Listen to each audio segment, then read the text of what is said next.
So you're prepping for the IELTS speaking test, and I'm willing to bet that grammar is the one thing that kind of keeps you up at night. You're worried about every little mistake, right? Well, what if I told you that chasing perfection is actually what's holding your score back?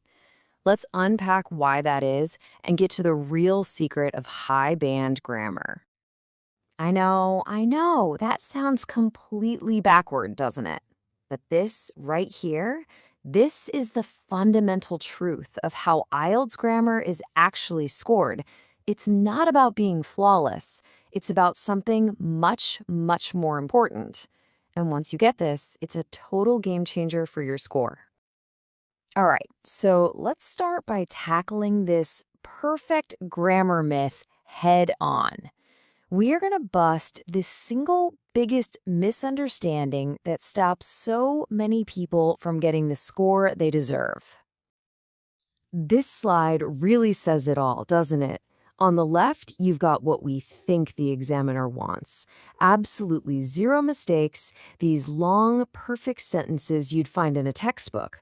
But the reality, over on the right, is all about control. Can you mix up your sentence types? Can you try to say something a little more complicated without the whole idea just falling apart? That's the real test. This brings us right to the two pillars of how your grammar is actually being judged. It's not just one thing, it's a delicate balance. Let's see how this works. Okay, these are the two official terms you have to know: grammatical range and accuracy. The best way to think about them is like two sides of a scale. If you lean too hard on one side, especially playing it super safe just for accuracy, you're actually limiting your score. The real magic happens when you find the balance between the two. And here's what those fancy terms really mean in plain English. Accuracy, which we've got here in green, that's your foundation. You know, getting your tenses right, making sure your subjects and verbs match up. It's super important, for sure. But range, over in blue, that's where you score the big points. It's about showing you can do more than just state simple facts. Can you talk about if something happened? Can you explain why? That's range. So, if you remember one thing today, let it be this. The examiner would much rather hear you try to build a more complex, interesting idea and make a tiny slip-up than hear you repeat 10 perfectly simple but really boring sentences. Trying to be more complex is rewarded. Playing it too safe is not. And all of this leads us right into a really common problem, something I like to call the Band 6 trap. Now, if you feel like your score has been stuck for a while, this is probably going to sound very, very familiar. Be honest.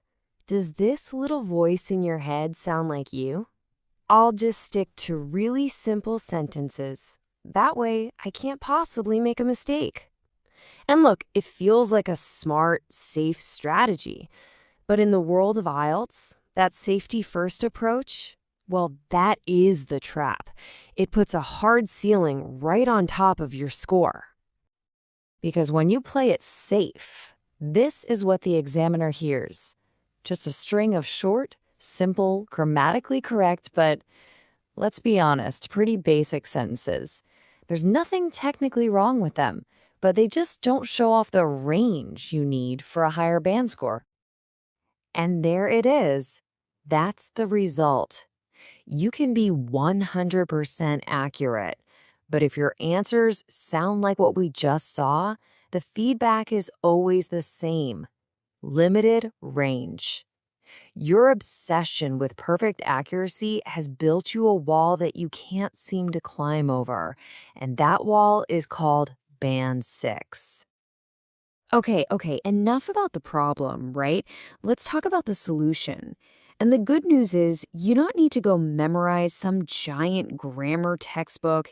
You just need a small, really powerful toolkit of words that you can learn to control. And this is it. This is your whole toolkit. Seriously. Just by mastering how to use these 4 connecting words, you automatically start creating complex sentences.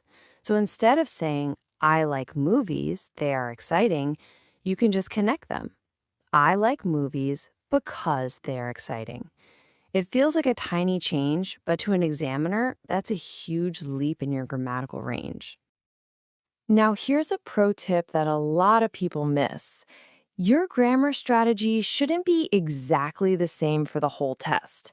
You actually need to adapt your approach depending on which part you're in. For part one, think of it as your warm up. The goal is just to be clean and calm. The questions are pretty straightforward, so your answers can be mostly simple and direct.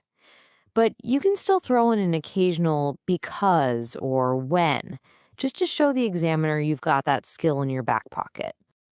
Part two, that's your 2-minute talk. This is all about telling a good story.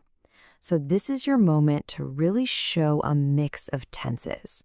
You'll talk about something that happened in the past, explain how you feel about it now in the present, and maybe even think about what you'll do with it in the future. And then you hit part three. The questions here get more abstract, more complicated, and they expect you to give well-supported opinions. This is where you really need to break out your toolkit. You want to show cause and effect, make comparisons, and explore conditions. This is your time to shine with controlled complexity.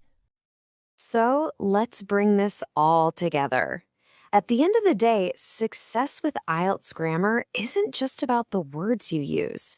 It's about having the right mindset. It's about making that shift from speaking with fear to speaking with control. Now, this brings up a really common question I get. What if you're talking and you realize you just made a mistake? Should you stop yourself and correct it?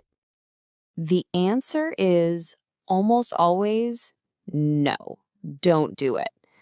Constantly stopping yourself to fix tiny errors just kills your fluency, which is a whole other thing you're being scored on.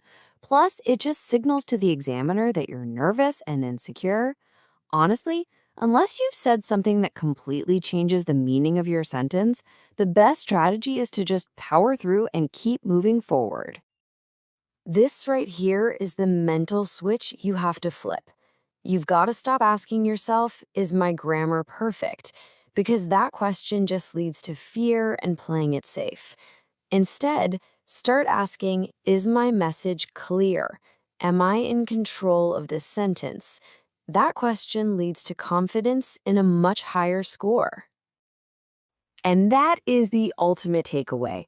High-band grammar is not about sounding like a flawless robot. It's about having the confidence to try and build a more complex idea, and the skill to get to the end of that thought without the whole thing collapsing. It's all about control. So speak with control, speak with confidence, and let your grammar be the tool that builds up your ideas, not the cage that traps them.